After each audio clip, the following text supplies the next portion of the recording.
ইফালে পুনৰ এজাক বৰষুণতেই ডুবিল সোণাপুৰ জুবিন ক্ষেত্ৰৰ সন্মুখত পুনৰ কৃত্ৰিম বানৰ সৃষ্টি হ'ল। পানীত বুৰিল ৰাষ্ট্ৰীয় ঘাইপথ, তীব্ৰ যান-জঁটত অতিষ্ঠ হৈ পৰিল যাত্ৰী। বৰষুণ দিলে পথত জমা হয় পানী। ব্যাহত হৈ পৰে যান-বাহনৰ স্বাভাৱিক চলাচল। এই দৃশ্য যোৰাবাটৰ আপোনালোকে দেখিবলৈ পাইছে। এতিয়া নতুন কৃত্ৰিম বানৰ নতুন সন্ত্ৰাসৰ নাম হৈ পৰিছে যোৰাবাট।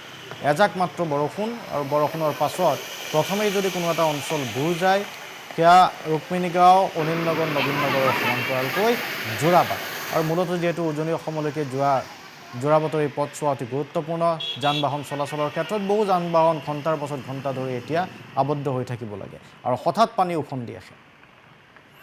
আচলতে এই কথাটো কোৱাই হৈছে, মেঘালয়ৰ পৰা নামি অহা পানীৰ বাবে এই বানৰ সৃষ্টি হৈছে। গতিকে পানী ওলাই যোৱা যি পথ আছে, সেই পথ এতিয়া অৱৰুদ্ধ হৈ পৰিছে।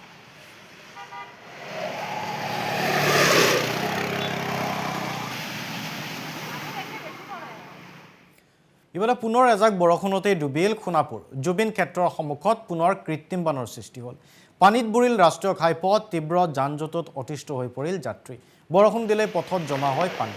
ব্যাহত হৈ পৰে যান-বাহনৰ স্বাভাৱিক চলাচল। এই দৃশ্য যোৰাবাটৰ আপোনালোকে দেখিবলৈ পাইছে।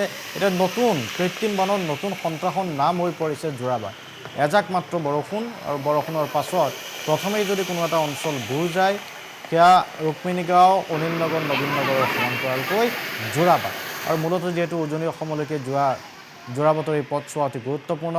যান-বাহন চলাচলৰ ক্ষেত্ৰত বহু যান-বাহন ঘণ্টাৰ পাছত ঘণ্টা ধৰি এতিয়া আবদ্ধ হৈ থাকিব লাগে আৰু হঠাৎ পানী উফন্দি আহে। আচলতে এই কথাটো কোৱাই হৈছে, মেঘালয়ৰ পৰা নামি অহা পানীৰ বাবে এই বানৰ সৃষ্টি হৈছে। গতিকে পানী ওলাই যোৱা যি পথ আছে, সেই পথ এতিয়া অৱৰুদ্ধ হৈ পৰিছে।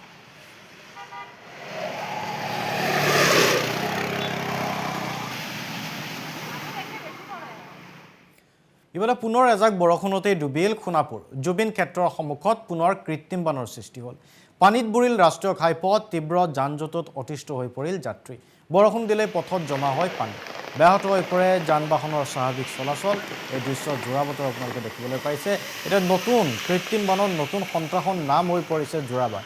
এজাক মাত্ৰ বৰষুণ আৰু বৰষুণৰ পাছত প্ৰথমেই যদি কোনো এটা অঞ্চল বুৰ যায়, সেয়া ৰুক্মিণীগাঁও, অনিল নগৰ, নবীন নগৰৰ সমান্তৰালকৈ যোৰাবাট। আৰু মূলতঃ যিহেতু উজনি অসমলৈকে যোৱা যোৰাবাটৰ এই পথছোৱা অতি গুৰুত্বপূৰ্ণ। যান-বাহন চলাচলৰ ক্ষেত্ৰত বহু যান-বাহন ঘণ্টাৰ পাছত ঘণ্টা ধৰি এতিয়া আবদ্ধ হৈ থাকিব লাগে আৰু হঠাৎ পানী উফন্দি আহে। আচলতে এই কথাটো কোৱাই হৈছে, মেঘালয়ৰ পৰা নামি অহা পানীৰ বাবে এই বানৰ সৃষ্টি হৈছে। গতিকে পানী ওলাই যোৱা যি পথ আছে, সেই পথ এতিয়া অৱৰুদ্ধ হৈ পৰিছে।